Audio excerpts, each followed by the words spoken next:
Today we're going to be learning Yevamot Daf Tzadid. Today we're going to be continuing with this second version of the question of Rav Sheshet, who was asked the following question.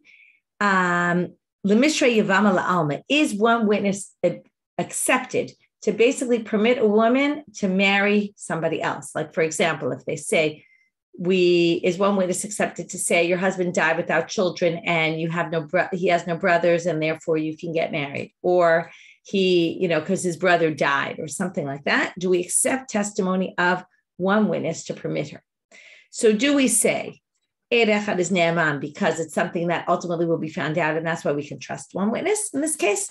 Or is it because we assume the woman's going to do her homework and check into it properly, and therefore, in this case, she might not, because she might hate her Yabam, her brother-in-law, and she might not want to marry him under any circumstances. And therefore, she might not really check into it and just be happy to accept the testimony that he's dead, or that it could be that the son died before the son died after the father, and therefore he died and he did have sons and she doesn't have to do yibum. So the question is, do we believe one witness? Amar lahu Rav Sheshet. We're going to have 3 attempts to answer this question. The first Rav Sheshet's answer, Tani Tua, we can learn it from our Mishnah, and this is a total parallel sugya to what we saw yesterday. In the first version of the question they asked Rav Sheshet. If they say to her, your husband died and then your son died, and then she got married, thinking that, again, her son died second, so she wasn't obligated in Yibum. And then they said, oh, sorry, it was the reverse. So she gets divorced, and the first and second child, meaning any child she has now, and if she stays married to the second husband, any child will be a mamzer. So again, like we said yesterday, Hechidami, what is this case? Ilem a tray. If it's 2 and 2, there were first 2 witnesses that said he was dead, and then another 2 witnesses said he wasn't dead. Why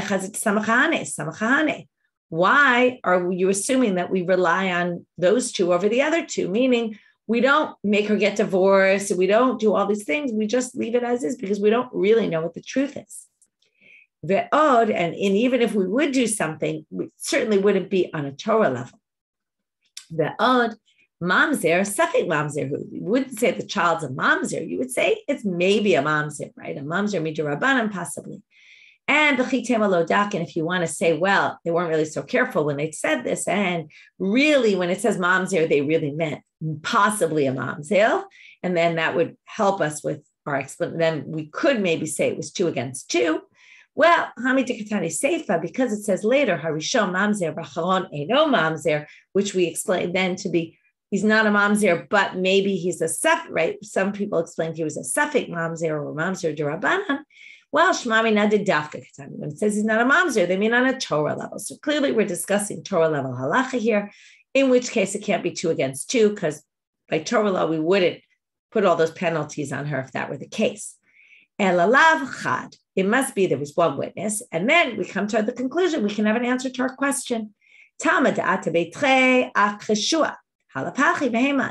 Because 2 came and then did not, went against the 1 witness. And when it's 2 against 1, we can believe them. And that's why we do all these things to her.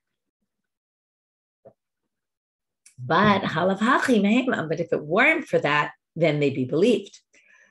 Well, the Gemara actually rejects this, though. In other words, that means basically because there was 1 witness, we believe the witness, she can get remarried. However, she can go marry anyone she wants. There's no obligation of yibum. However, what's the issue? If 2 come and contradict, then we'll have a problem. But as long as no one comes and contradicts, we believe 1 witness to allow her to avoid the obligation of yibum. Now, the Gemara is going to say, no, you can't necessarily prove that. Maybe it was 2 against 2. Like he says elsewhere, like he answers in a different place, that we're referring to not contradictory witnesses. Those say yes and those say he's dead, those say he's not dead. No. So the second ones come and say, you're claiming you saw he died on this and this day, and this place, but we were with you somewhere else on that day. That case, we believe the second witnesses and we uproot the first witnesses, and that's why we'll do this to this woman. And again, once they say chilufat marim, she has to get divorced, her kids are moms there, etc. But then we said the case is two, and then it doesn't teach you anything about one witness because it was Eidim Zomimim. Now, this is a little bit difficult with the wording because in the Mishnah it said Chiluf Hayuah, right? That the second group comes and says it was the opposite of what you said. Now, that's not Eidim Zomimim, right? That's not Eidei Hazama, where they turn the Eidim into what's called Eidim Zomimim, but they lied. It's not the case. Doesn't sound that way from the Pshat of the Mishnah. However, sometimes they take leniencies to explain things not exactly with the simple reading. In any case, it was a way of saying, it's not like they were saying this is the way to read it. They're just saying, this isn't the only way to read it, Rav Sheshet. You can't necessarily prove your point from here. Second attempt to answer the question. Amar le Rav Mordechai le Rav Ashi. Amar le Rav Acha le Rav Ashi. Some people say it was Rav Mordechai who said it to Rav Ashi. Some people say Rav Acha Tashma. Let's learn from here. Ein ha'isha ne'emenet lomar meit yevamot she'enaseh. A woman is not believed to come and say, I know that my Yabam has died and I can now go get married. Or, right, something that would basically allow her not to do Yibum. She's also not allowed to say, V'lo meta achoti she'kanes lebeta. It's a different case. She can't say, my sister died and then she wants to go marry the husband. Because remember, the husband can't marry his wife's sister as long as his sister's alive, her sister's alive, even if they're divorced. But if she says she's dead, then she can go marry the husband, the sister's husband. So she's not believed in these cases. Now, what's the inference from the source? She's not believed, but one witness would be believed. Okay? In other words, this is saying she herself can't testify, but it sounds like it's because it's she herself. But one witness could. Sounds like a good inference. However, the Gemara is going to say you definitely can't infer this. Why? Because look at the seifa of that source. According to what you're saying, in the seifa it says, a man is not believed to say, my brother died and he had no children and I need to do yibum. No, we don't believe him to say that. And not that my wife died so that he could marry her sister. He's also not believed. Now, if we make the same inference, what would we infer? Right? We'd say we believe one witness in this case. Now, let's try to remember. Why are we believing one witness in all these cases when we say we believe one witness? Because we're worried about an aguna situation. Now, here with a man, we're not worried about an aguna situation. He's a man. He could always marry more wives. Now, what's interesting is the commentaries have a question. They ask the following question. Well, after Takanat Rabbeinu Gershom, where men can no longer marry multiple wives, would we also be worried about aguna when it comes to a man and him getting stuck in a situation? And would we believe one witness to say that his wife died? It's a very interesting question. Don't have an answer to it, but it definitely comes up in the commentaries. So now they say the following. So therefore, and therefore you could try to infer, oh yes, Erecha would be believed. But then you would need to infer it also from the other part. But there is no Mishum Iguna, Akilu Rabbanan. The fact that we say we don't believe the man doesn't necessarily lead us to believe that we could believe one witness otherwise. So knock that one out. We can't necessarily prove from here that you can believe one witness to allow an Iguna situation, to allow a Yibum, which she could then skip doing Yibum and marry someone else based on one witness's testimony. We really don't know. And when we're talking about the source already, they're going to say, well, then what's the source if it's not coming to infer from here that one witness's testimony is believed? Then why do we have this source? In other words, I think what they mean is it's pretty obvious we wouldn't believe a woman or a man testifying about these things because they clearly have motivations, right? So, well, we need this source to teach us that we don't believe the woman and we don't believe the man in these situations is according to Rabbi Akiva. Now, why? Why Rabbi Akiva? Well, Rabbi Akiva, as you know, has this approach that any chayve lav, the child is a mamzer. Now, the case of a woman marrying someone else when she's supposed to marry the yabam is an isur lotas. So now, and then the kid, according to Rabbi Akiva, would be a mamzer. Most people don't think the kid would be a mamzer, but Rabbi Akiva thinks it is. So according to Rabbi Akiva, sal kadat achamina, you might have thought, ho'il v'amal Rabbi Akiva yesh mamzer mechayve lavin, because he thinks that the kid would be a mamzer in this case. Maybe she's worried about messing up her children And she isn't going to just go ahead and marry someone else, because if she relies on this testimony without checking into it, and it turns out the Abam is still alive, or the son, let's say, died first, and then she was obligated in Yibum because the father died second, then what will happen?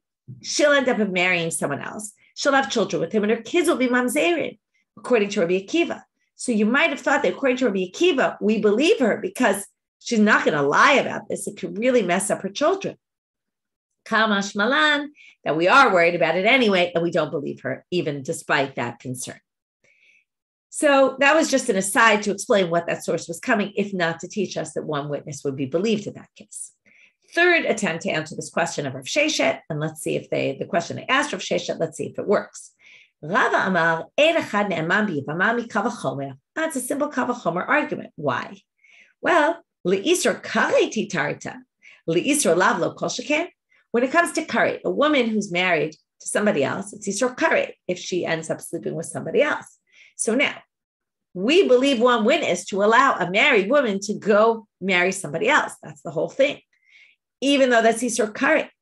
And yet, we're going to say that for isur lav, we're not going to permit one witness when she's going to marry her Yabam, right? And instead of marrying the Yabam, she goes to marry someone else. That's just the isur lav. Of course, if we're going to allow it for isur karei, we're going to allow it for isur lav. So, no, we're going to reject this argument as well. Her laws about this woman in the Eid Echad will actually prove it wrong. Why? She herself, she's believed, what did we learn before? She can actually say my husband died, but she can't say my Yabam died or my son died first, and therefore I'm not obligated in Yibum. So what do you see here? She herself is believed when it comes to isur karei, but we don't believe her when it comes to an isur lav. So therefore, you can't learn a kal v'chomer from there for one witness. Okay? Elai, my time alomahem. Now, why don't we believe her? Now we get to the crux of the issue, which was our question. Why don't we believe this woman when it comes to the Yabam, even though we believe her when it comes to saying her husband died? Because Kevin sometimes she hates him. Lo dai kol mitzvah. We're worried she might not really look into it, and she'll just be happy that she has some testimony that it will allow her to marry someone else, or maybe she's lying so she could get out of doing yibum. So she herself might lie in that case. In the case of one witness, she might just not do her proper research. And again, it seems like we're not just relying on the testimony of Eid Echad because that Eid is believed. It's that we're combining it with the fact that we assume that she's doing research. And in a case where we can't be sure of that, we can't permit it. Again, it's not to say she definitely hates her brother-in-law and is unwilling to marry him. It's just that there's a possibility, right? We all feel very strongly about families, sometimes very strongly that we love them, sometimes very strongly that we can't stand them, or the thought of marrying them would be horrifying. So you can understand why they're concerned about this and think that maybe you would take action and not really look into things quickly and carefully in order to basically hurry up and get out of Yibum as quickly as possible. Now going back to the Mishnah. At the end of the Mishnah, it said that if we skip back to Tzadi Ben Amud Aleph,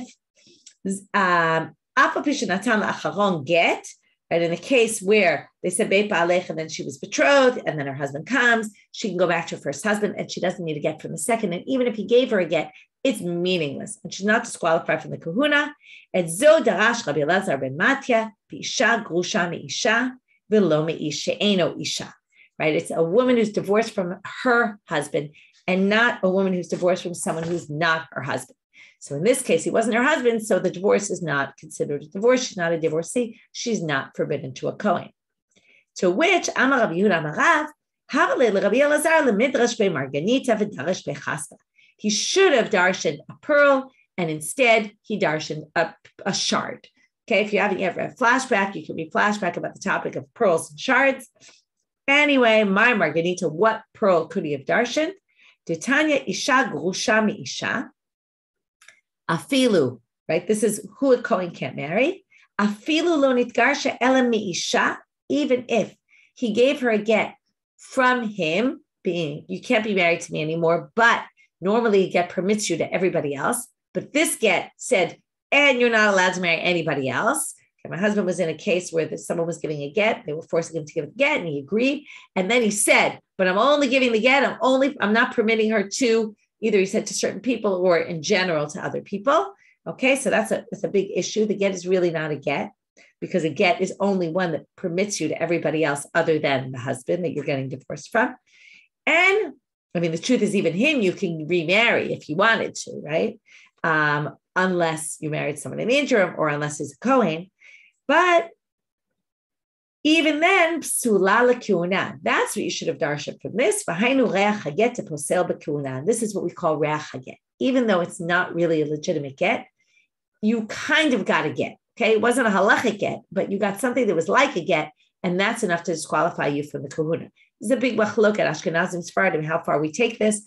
Ashkenazim are much more stringent about this, and any kind of get, usually they don't permit a woman to marry a Kohen. There are exceptions to the rule. Sephardim are definitely more lenient about it, so it's a tricky area.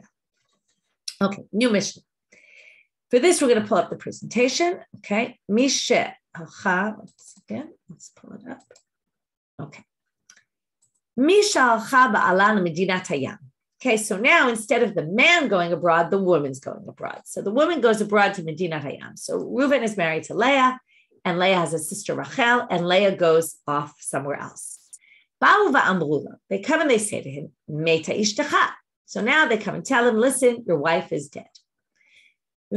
Based on that, he decides, okay, I'll marry your sister. V'nasat achota. So the issue here we have is not an eshet ish issue. The issue is he's marrying his wife's sister. So achar kach ba ishto, Leah appears back on the scene. She's still alive. So what happens? Muteret lachzor lo. Reuven is allowed to go back and be married to Leah, or she can go back and be married to him. Umutar bekrovot shnia u'shnia muteret bekrovav. Now, Reuven's marriage to Rachel, you see this big no sign, was not a valid marriage ever. That means they're not considered that they were ever married to each other, which means that Reuven's not forbidden to her relatives and she's not forbidden to his relatives, okay? Because they weren't married. The imeta rishona. Now, if Leah then dies and Reuven wants to marry Rachel, even though at some point he was forbidden to her to marry, at this point, she becomes permitted to Reuven, okay? So even though they had, and I left the symbol here because even though they had a forbidden marriage between them, it doesn't mean that now they can't get married to each other. Now that Leah's out of the picture, sister can marry Reuven if she wants. That's case number one. Okay, we're already now on Amud Bet. Next case. Amrulo, 1 second. Okay. Amrulo meta ishto. So now again, we have Reuven's married to Leah. Leah goes abroad and they tell him she died, v'nasat achota, and he marries her sister Rachel. In this case, they have a son whose name is Shaul. And then achar kach amrulo. Now here it gets tricky. Then they say to him, well, she was alive at some point, and when you married Rachel, she was still alive, which means you're married, which was totally invalid. But umeta. In other words, they come, she's not still alive right now, but they come and they say in one breath, they say, listen, she was alive when you thought she was dead. But now we know for sure she's dead. Okay. So now he can stay married to Rachel. It's no longer a forbidden marriage because the sister's dead. V'havlad rishon mamzer v'acharon eno mamzer. So if they continue and have more children, so the first child, Shaul, is a mamzer, because when he was born, it was a forbidden marriage. Obviously, we don't exactly know if they knew all the details exactly when everything transpired. But we could assume, until they found out really that she was for sure dead, we could assume the kid was a mamzer, and the other son, though, is not a mamzer, because at this point, Reuven and Rachel are actually allowed to be married to each other. Okay? Next. So, Rabbi Yossi Omer. Okay, going back to the Mishnah now, we're out of the presentation for 1 quick minute. This statement is not very clear. Rashi says in the Gemara, they're going to explain it, and we'll really wait to get there to explain it. But kol sheposel yedei acharim, posel yedei atzmo. Anyone who disqualifies by others disqualifies also himself, or we'll see exactly what this means. Because she'ein posel yedei acharim, eno posel yedei atzmo. If he doesn't If he doesn't make others disqualified, then he won't be disqualified himself. Again, we'll see exactly what this means. There's going to be two different interpretations. That's why I don't want to get started, because I know we want to explain one way. We don't even know how to explain it yet. We're going to see it all inside later in tomorrow's daf. Gemara starts off and says, okay, even if we have a situation. Now, I want to just point out that in this case, the husband did something wrong. He married someone when the wife was away. So the first big question is, why, when a woman does it, do we penalize her up the wazoo? And the man, we don't penalize him. We let him go back to his original wife. And, maybe his kids with the other woman is our mamzerim, but really we allow him to go back to his original wife. So the Yerushalmi actually gives a good answer, right? Often we say, well, eshet ish and things like that, but this is a rayot also. So the Yerushalmi says something fascinating, which again, right, you have to understand it's societally based in their society. There's a concept that the Chachamim don't make a gzerah. They don't make a decree. In a case, remember, the whole thing about the woman having to get divorced from both husbands is all a rabbinic decree, because they penalized her for basically not looking into things. Now, in this case, why don't we penalize him? It's a rabbinic decree. Why don't we penalize him as well? But there's a principle that when it's something that's not very common, the rabbis don't put in decrees for things that are uncommon. They only made decrees for things that happen often. Now, how often was it in those days that the women went abroad? That wasn't what happened. It was always the men who went abroad. So this is a case that, even though we're going to discuss a whole bunch of cases like this, it's a very unlikely case that it happened in their time. And that's possibly a good reason. The Yerushalmi gives that as a reason as to why we don't penalize the man here. So now we have a situation where we have both a man and a woman. It's going to complicate things. Each one is married. Instead of Reuven marrying Rachel, the sister of his wife, thinking his wife was dead, we have an additional problem, which is Rachel is married to somebody else. Okay? And what happens in this story? Reuven's married to Leah, Rachel is married to David. Now, Leah and Reuven, okay, so let's read again. Reuven's wife Leah goes abroad, and Rachel's husband David goes abroad. His brother, Reuven's brother-in-law. Now, Reuven, this marriage between Reuven and Rachel is effective. Ahani means is effective to do what? Okay, what does that mean? Sounds very complicated, but it's very simple. Rachel was really never married to Reuven, but since she married Reuven while she was married to David, she now is forbidden to go back to David because, right, asur labal, asur laboa, right? She's stuck. She can't be married to David. Afilu hachi, even though Rachel can't go back to David, Leah, Eshek iso asire ishto sharia. Even though the wife of his brother-in-law is forbidden, meaning Rachel can't marry David, Rachel can't marry David, Ishto Sharia, Leah is not allowed to marry Reuven, okay? This is wrong. I'm sorry. I said it wrong. She's permitted to Reuven, okay? So let me just read the words again. Afilu hachi, even though we basically have this one relationship of Reuven and Rachel, which forbids Rachel to David, but Leah is permitted to go back to Reuven because we allow the women to go back to the husbands when the husband thought the wife was dead. So we end up with kind of almost ridiculous sounding situation, right? And that's what the Gemara is pointing out. Even though that's the case, right? We permit Leah to Reuven, we don't permit David to Rachel. So now, the lo amrina, and we don't say, because we forbade the wife of your brother-in-law to your brother-in-law, his wife should be forbidden to him. No, we don't say that. So now the Gemara says, so that's the first point we make. Now the Gemara says, it seems like our Mishnah doesn't follow Rabbi Akiva. Again, we're back to Rabbi Akiva, but a different opinion of Rabbi Akiva. If we hold like Rabbi Akiva, we're back into the charts now, which is Leah, okay, would be the sister of Reuven's divorcee. Okay, we didn't see Reuven divorce Rachel, so where are we going to get this from? Well, according to Rabbi Akiva, Reuven would have to divorce Rachel. Okay, and here we're going to see why.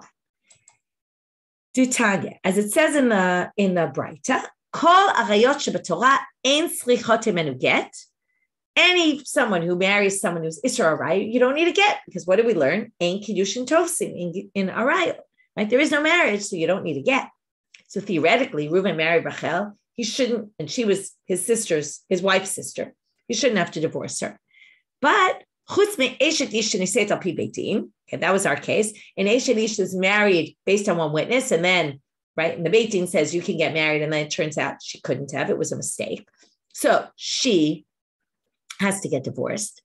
Rabbi Akiva mosif af eshet ach v'achot isha. Also, your brother's wife and your wife's sister.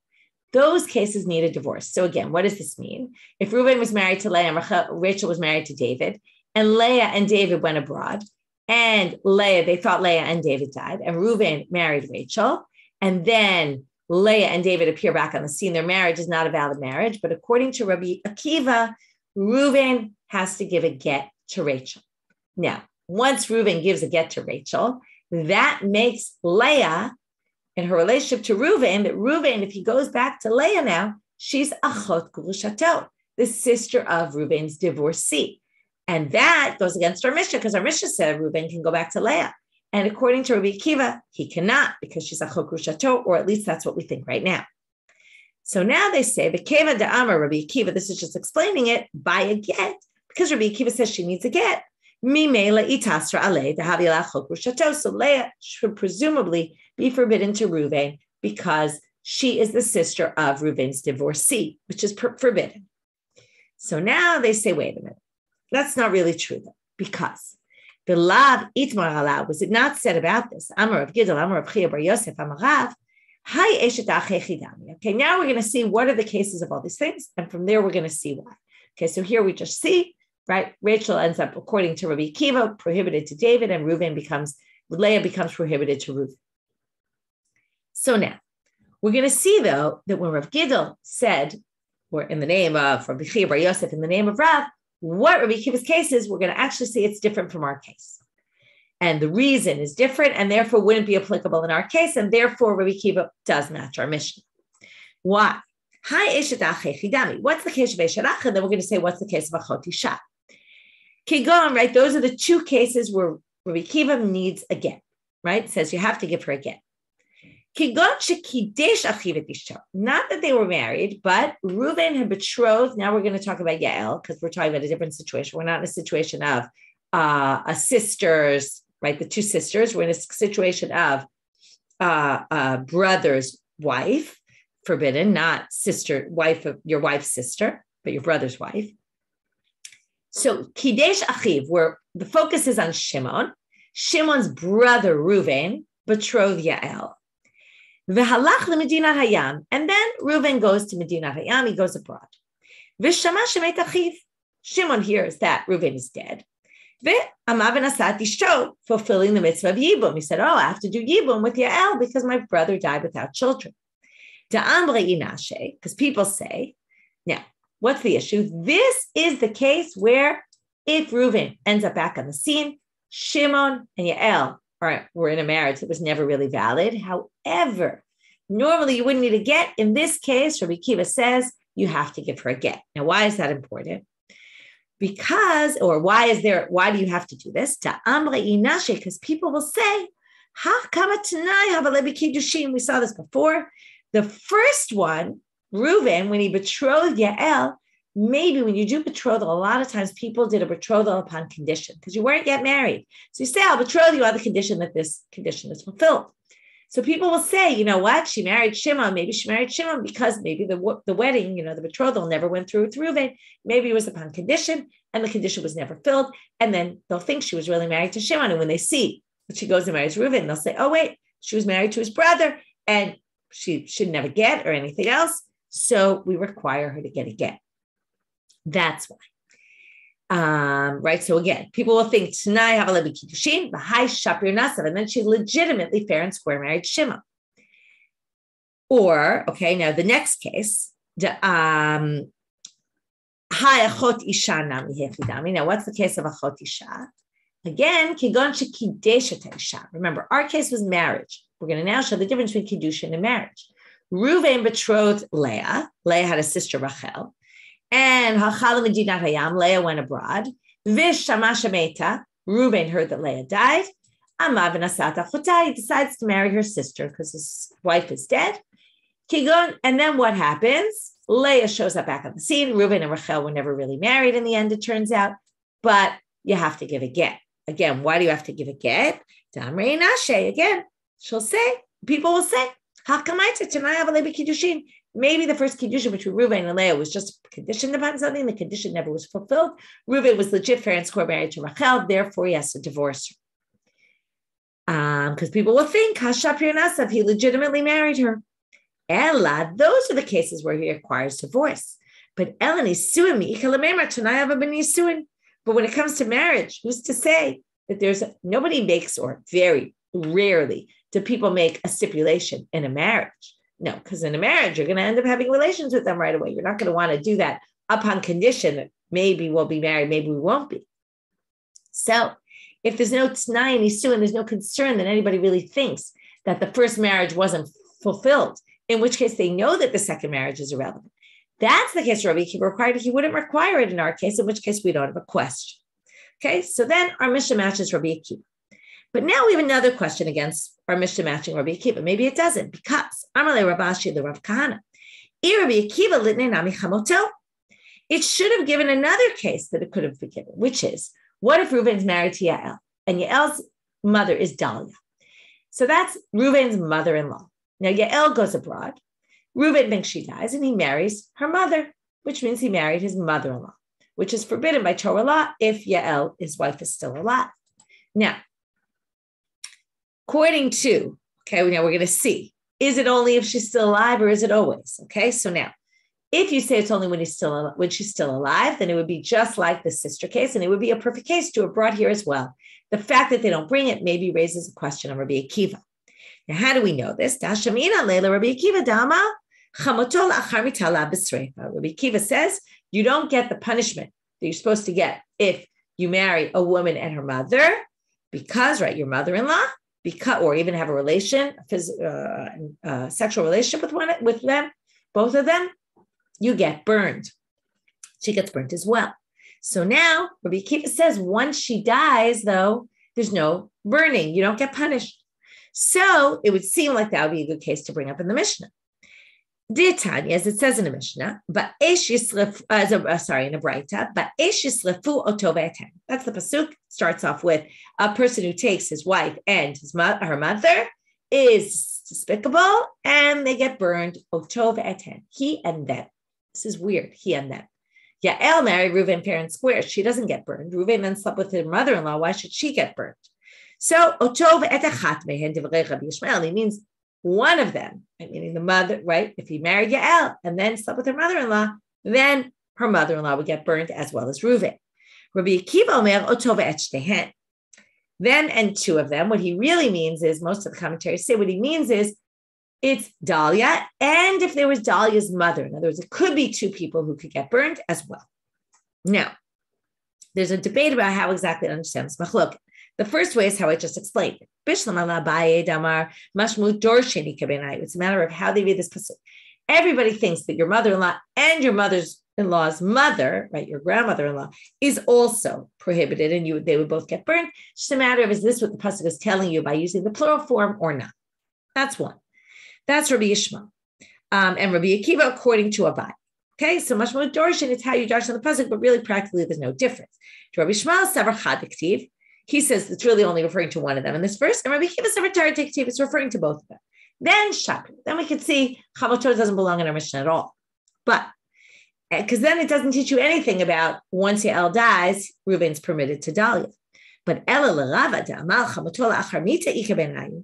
Rava says your mother-in-law after death is a nafkamina between them, meaning Rabbi Akiva holds that otova eten means that what it really means is you're only obligated if, it's a little hard to see where he gets this from, but that once Yael dies, Dahlia is now permitted to Reuven. Okay, and that's what he learns from this pasuk, and Rabbi Yishmael doesn't learn that. That's Rava's explanation of their machloket. So in that case, then chamato should have been written here in the Mishnah. So Amrle, and that again would seem to prove our Mishnah doesn't hold like Rabbi Akiva. Amrle, well, he says, I understand you're saying she doesn't get burned if Yael is not alive and Reuven sleeps with Dahlia. Dahlia doesn't get streifa punishment, but it doesn't mean he's permitted to marry her. That's what Rabbi Akiva doesn't put it in here. She definitely doesn't need to marry her. Okay. And therefore, that's why it's not here in the Mishnah and doesn't teach you anything about whether our Mishnah follows Rabbi Akiva or not. Okay. We'll stop here for now. The last 3 lines kind of move into the next page. We'll get to that in tomorrow's daf. Have a great day, everyone.